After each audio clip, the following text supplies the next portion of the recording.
ये जो आपका हाथ नहीं है कैसे हुआ है? बिजली से। बिजली से? कैसे बिजली से हुआ था? खेल रहे थे छत पे, पतंग फंसा होता वही छुड़ाने गए थे। हम लोग को बहुत प्राउड फील होता है कि हमारे साथ ऐसे बच्चे हैं जो अब ऐसे होने के बावजूद भी बहुत लगन से और मन से पढ़ाई करते हैं। बिहार के फुलवारी शरीफ के एक बच्ची है जिसका नाम है तनु, जिसको आप सोशल मीडिया पर देखे होंगे कि एक ऐसी बच्ची है जिसका हाथ नहीं है, इसके बावजूद वो पढ़ाई करती है और पढ़ने के लिए जो ललक है वो काफ़ी ज़्यादा है। समझ सकते हैं कि एक ऐसी बच्ची जिसको हाथ नहीं है इसके बावजूद वो स्कूल जाती है, पढ़ाई करती है, इसके अलावा काम भी करती है। और ये बच्ची जो कि पटना के फुलवारी शरीफ के रहने वाली है। तो सबसे पहले मैंने इस बच्ची के घर पे पहुंचा तो पता चला कि घर वाले का कहना है कि ये जो बच्ची है वो स्कूल गई है। तो मैं उस बच्ची का जो स्कूल है वहाँ पे पहुँचा हूँ। चलिए उस बच्ची से आपको मिलाने वाला हूँ। का नाम क्या है बाबू? तनु कुमारी। तनु कुमारी। कितने साल की उम्र है? 15 साल की। अच्छा, ये जो आपका हाथ नहीं है कैसे हुआ है? बिजली से। बिजली से? कैसे बिजली से हुआ था? खेल रहे थे छत पे, पतंग फंसा होता वही छुड़ाने गए थे। अच्छा, पतंग फंसा हुआ था, यानी कि आपके घर के बाहर जो बिजली के तार है वहाँ पर कोई पतंग फंसा हुआ था और उसको निकालने आप गई थी? हाँ। तो उसी समय करंट लगा? हाँ। अच्छा, क्या वो 11,000 का करंट था या फिर जो 415 वोल्ट का होता है? ये नहीं पता, जो लाइन जो गए ना वही।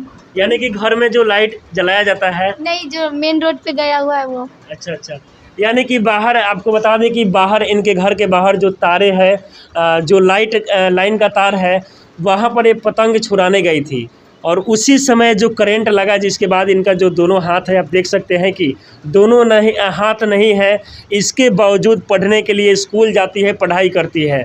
अच्छा, कब से आप पढ़ाई करते हैं? हम कब से पढ़ाई कर रहे हैं। बचपन में मतलब कब से पढ़ाई करना शुरू किए थे? छोटा थे तब। ये कब हुआ था आपका? 2014 में। 2014 में हुआ था, यानी कि अभी 21 चल रहा है, लगभग 6 से 7 साल हो गया है इनके हाथ की जो ये समस्याएं है। आप देख सकते हैं कि इसके बावजूद पढ़ने के लिए कितना इच्छुक है। अच्छा, पढ़ाई करते हैं आप, इसके हाँ। अलावा ट्यूशन भी जाते हैं स्कूल के हाँ अलावा? हाँ। ट्यूशन कब कब पढ़ते हैं? क्या? ट्यूशन कब, कितने बजे से कितने बजे तक पढ़ते हैं? 4 बजे से 5:30। 4 बजे से 5:30 बजे तक। अच्छा, ये जो पढ़ाई के लिए जो आपका खर्च है वो कैसे होता है? पापा देते हैं। पापा देते हैं आपके? हाँ। लेकिन मैंने ये भी सुना कि आपकी पढ़ाई के लिए जो खर्च है वो एक राजू दानवीर नाम है वो देते हाँ। हैं। कब से खर्च देते हैं वो? इधर ही तो आए हैं तो 15,000 दिए थे अच्छा अच्छा।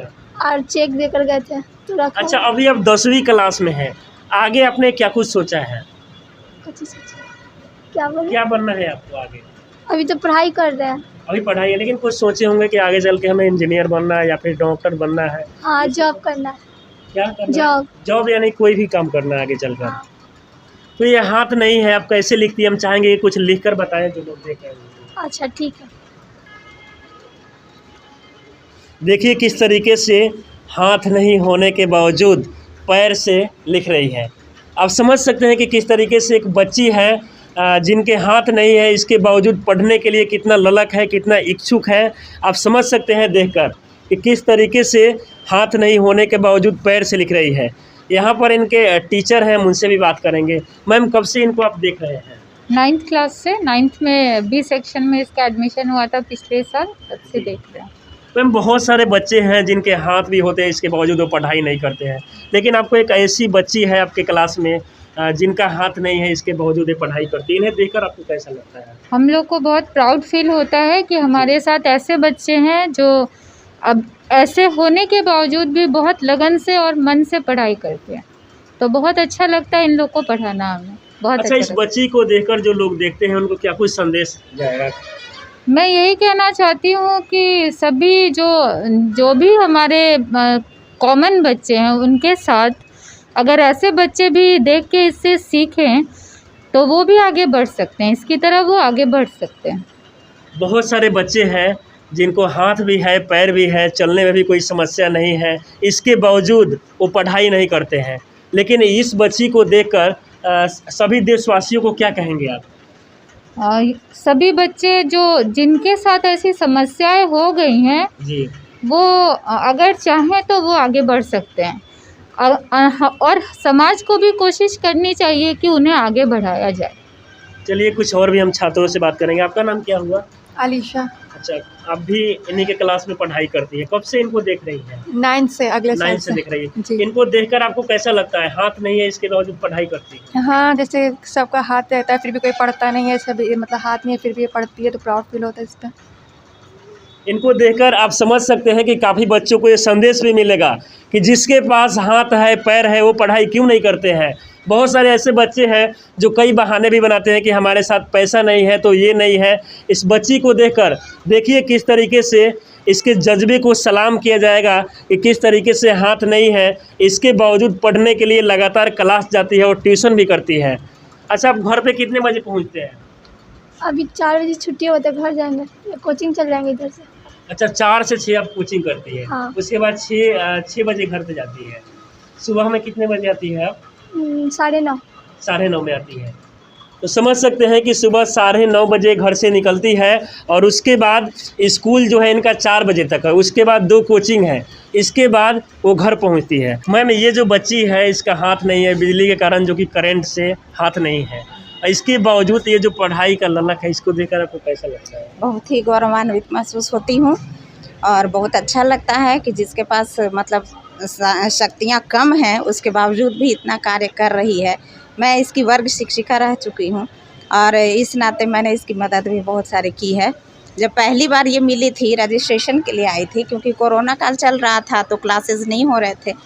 रजिस्ट्रेशन के लिए आई तो इसने बताया कि मैं विकलांग हूँ और पूरा दिखाया इसने अपनी स्थिति। मैं पहले तो शौक हो गई कि ऐसी मतलब कितनी तकलीफ़ होगी इसे।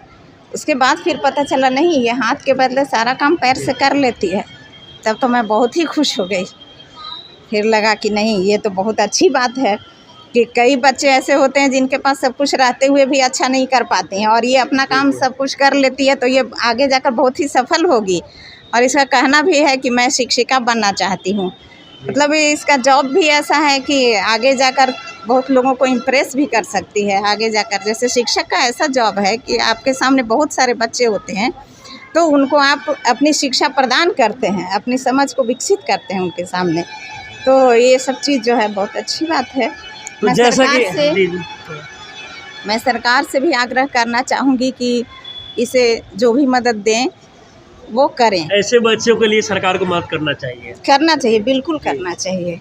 तो जैसा कि आपने देखा कि किस तरीके से एक बच्ची है जिसको बिजली के कारण जो करंट लगने से हाथ ही नहीं है, इसके बावजूद वो पढ़ाई करती है, पैर से लिखती है। तो आपको भी आपसे भी हम अपील करेंगे कि प्लीज़ अगर ऐसे बच्चे को आप देख रहे हैं तो ज़रूर मदद करें, क्योंकि आप सभी बच्चे को तो मदद नहीं कर सकते, लेकिन प्रयास करें कि कम से कम एक बच्चे के लिए आप आगे आएँ, क्योंकि इस बच्चे के लिए एक ऐसे भी इंसान है जो लगातार इसकी पढ़ाई के जो खर्च है वो उठा रहे हैं।